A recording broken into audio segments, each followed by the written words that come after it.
Bonjour à tous, on se retrouve pour une petite présentation d'un oracle que vous connaissez sans doute déjà. Il est sorti il n'y a pas très longtemps, mais la première fois que j'ai voulu aller le chercher dans ma boutique, aussitôt rentré dans la boutique, aussitôt il était vendu, donc je l'ai loupé. Et là, eh bien, je suis allée hier et elle l'avait rentré, elle l'avait toujours. Donc, il s'agit de l'oracle de l'essence sacrée de Verena Wild, qui arrive dans un gros coffret, hein, ma foi, quand même, des éditions Vega. Donc, il se présente comme ceci, dans les tons bleus, très joli coffret. Voilà. Très chamanique, je trouve. J'aime beaucoup le coffret. Il pèse son petit poids, hein. Donc, voilà. Reconnectez-vous à la sagesse sacrée de votre âme. La terre est vivante et nous sommes ses enfants. C'est parce que nous portons ces énergies et qu'une même essence nous anime que la nature nous permet d'éveiller cette sagesse sans âge qui sommeille en nous. Chaque carte, ornée de magnifiques illustrations et symboles, nous guide sur un chemin de transformation qui révèle ce que nous sommes dans notre complétude. Grâce à son livre empli d'explications et de messages puissants, cet oracle est un compagnon qui fera germer toutes les graines de compassion et d'amour dans votre cœur.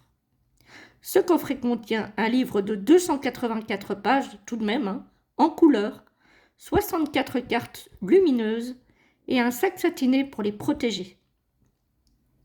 Et ensuite, on a un petit mot sur Verena Wild, qui est une artiste peintre qui réalise ses toiles à l'acrylique, inspirée par la tradition bouddhiste et la sagesse des peuples premiers. Elle explore notre connexion à la nature par son art. Pardon. Ses peintures sont une ode à la magie et à la beauté de Gaïa.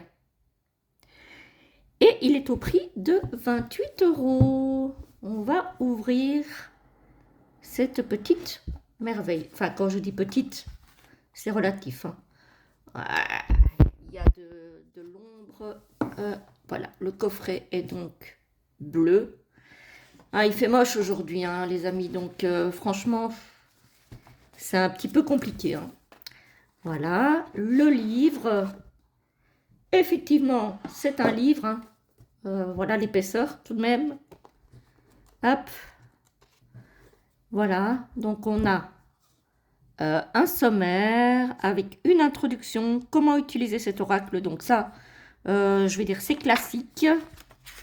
Il est sorti donc en 2025, donc c'est une édition de cette année. Traduit de l'anglais par Géraldine de Vries. Voilà, ça c'est donc pour la traduction. Parce qu'on ne mentionne jamais les traducteurs. Donc là, je viens de voir son nom, je la mentionne. Voilà, et donc on a des propositions de tirage, ça c'est bien aussi. Et puis on a la signification des 64 cartes. On a un à propos de l'auteur. Et puis voilà.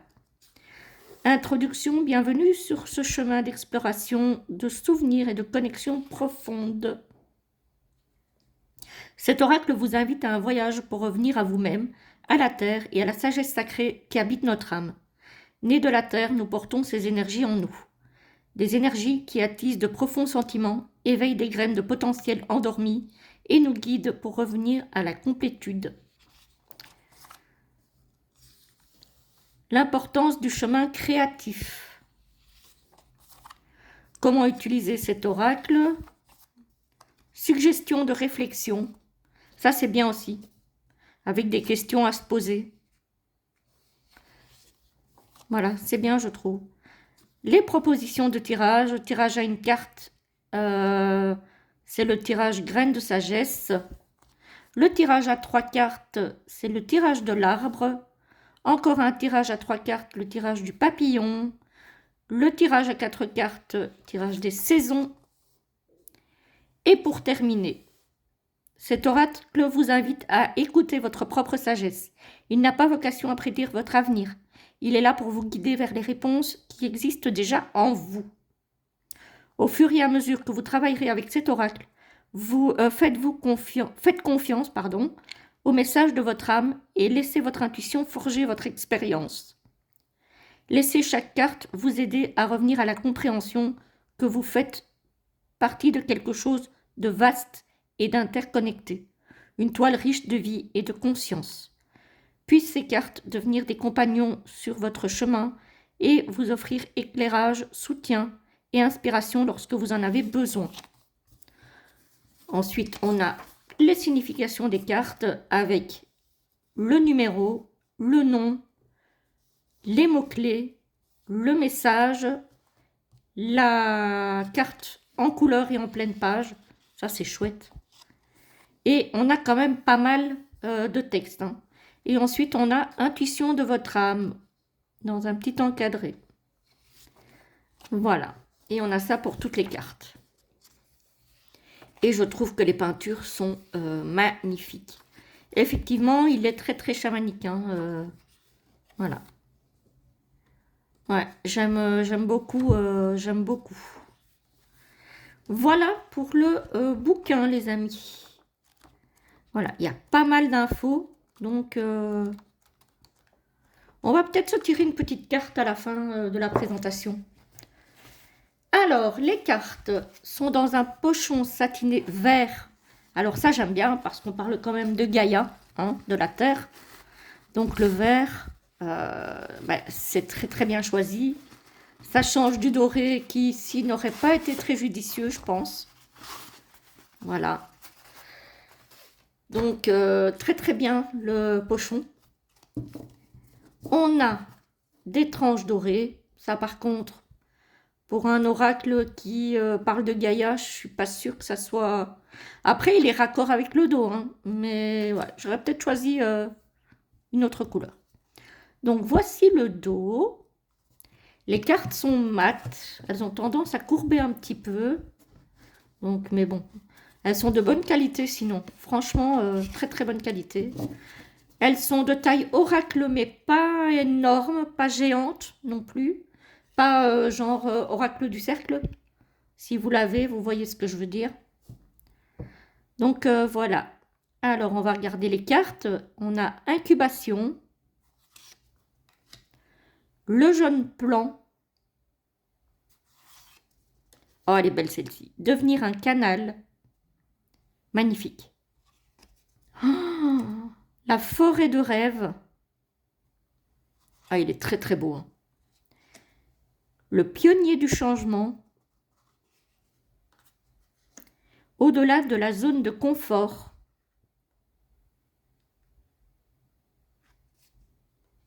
Confiance. La confiance. Il est magnifique. Les cartes ont un toucher cartonné. Moi, j'aime bien. Imaginez. Et elles ne collent pas entre elles. Le flux de l'âme. Effectivement, il est très très chamanique. Hein.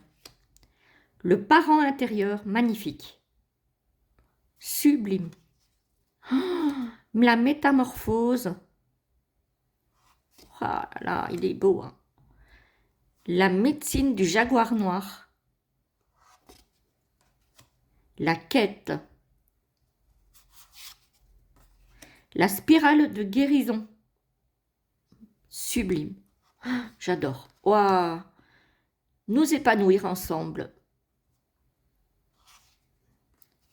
Guérir la terre et nous-mêmes. Les deux loups. Les illustrations sont très très riches. L'esprit de compassion. Celle-ci, c'est la boîte, je pense. Pardon pour le bruit. Oui, c'est ça. C'est l'illustration de la boîte. La part sauvage. La puissance des histoires. Le choix de perception. Avec une jeune fille qui regarde quelque chose jaillir, et puis l'autre qui n'a pas l'air bien, là, qui a l'air reprise avec un désespoir, cette baleine décédée, là. Ouais, c'est... Et puis, toutes ces détritus-là, vraiment la destruction de notre terre, en fait, hein. Elle est très forte, cette carte. Le refuge, magnifique. Ces couleurs sont absolument sublimes. La voie de la beauté, c'est Ozo. Je ne sais pas si ça se prononce comme ça, mais les 4 directions.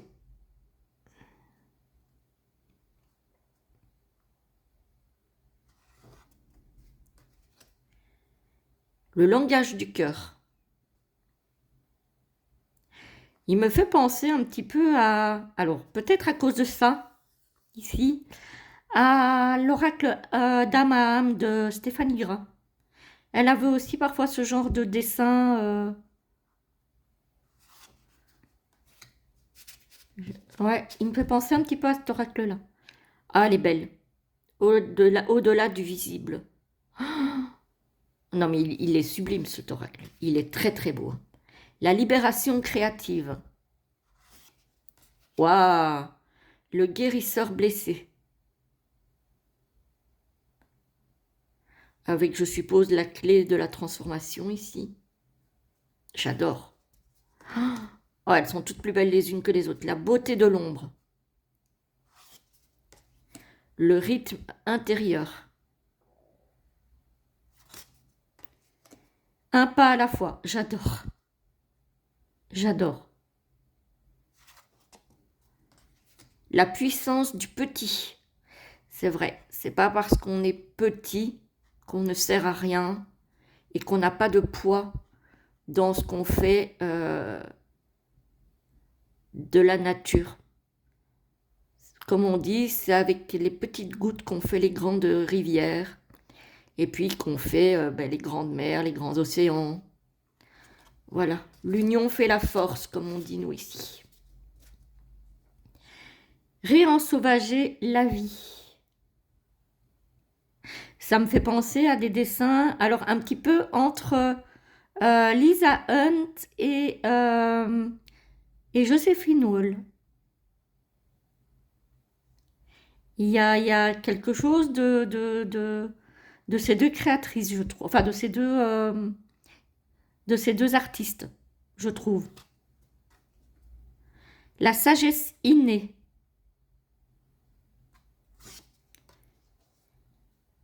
L'observateur sans jugement. Avec cet œil là au-dessus. Oh, il est trop beau. Relier la terre et le ciel. Comme je dis régulièrement, avoir les pieds bien sur terre et la tête dans les étoiles. Réconciliation. Ouais, il y a quelque chose pour moi de Joséphine Wall dans ses dessins parfois. C'est un petit peu, je sais pas, ça m'y fait beaucoup penser. Pas sur toutes les cartes, mais celle-ci non, par exemple. La sagesse animale. Mais ici, par exemple, je trouve qu'il y en a quelque chose. La voix unique.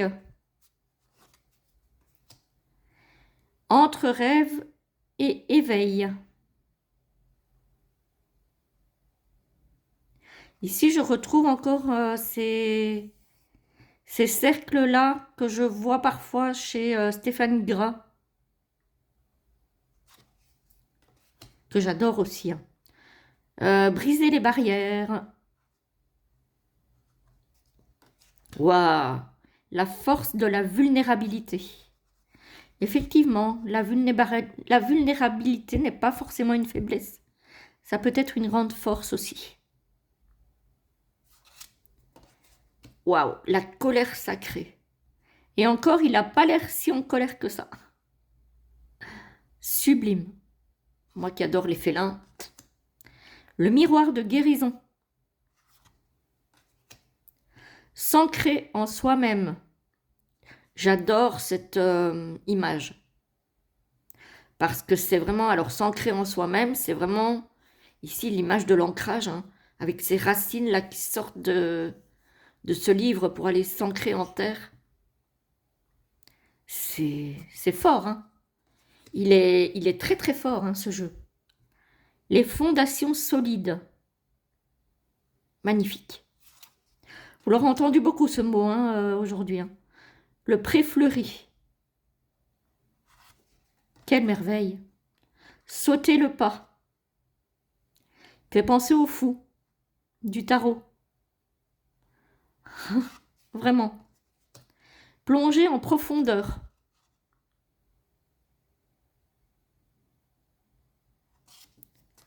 L'appel. Celle-ci me fait un petit peu penser au jugement du tarot. Il y a quelque chose en lien avec le tarot, je trouve, sur certaines cartes. Le murmure du vent. Avec la cage ouverte, elle le libère de sa captivité. C'est ouais, une carte de libération, je trouve. Le désert. Très joli avec toutes ces couleurs, là, c'est très très beau. La flamme de l'initiation. Fait un petit peu penser à la torche olympique. Très très joli. Waouh. Les dons de l'âme. Oh là là. Les transitions. Avec ce cerf là dont les bois se finissent en arbre. Qu'est-ce que c'est beau. Au-delà de la certitude. L'étreinte de la nuit. Ah ouais, franchement, je regrette pas d'avoir attendu pour la voir. Reconnaître les fantômes.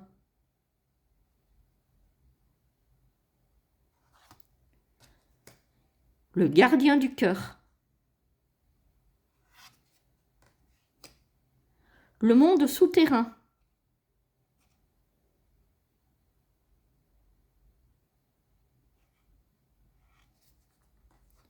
Le cocon. L'envol du phénix.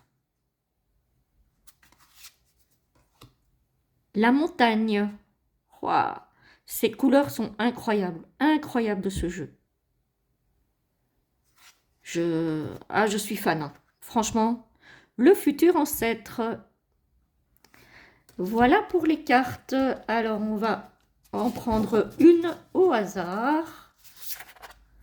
Bon, je vous disais qu'elle n'était pas très grande, mais alors pas trop large, mais haute quand même, parce que j'ai des petites mains et j'ai un petit peu du mal.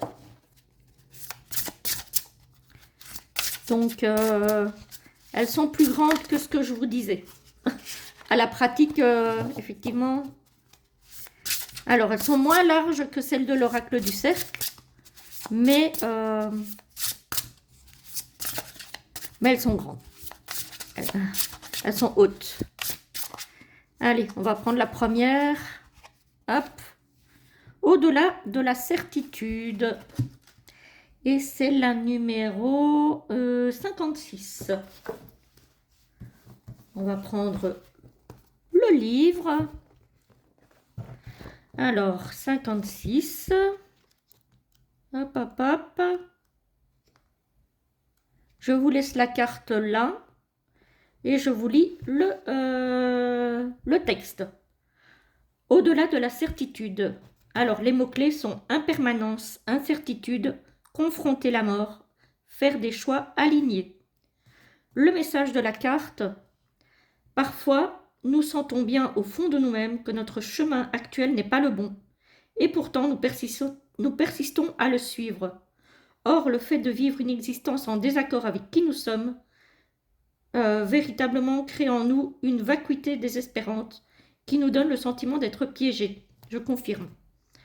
Notre conditionnement social est très puissant et il nous pousse à rester dans ce que nous connaissons déjà, à choisir la voie de la sécurité et de la certitude plutôt que celle de nos rêves et de nos passions. Mais qu'est-ce que la certitude après tout?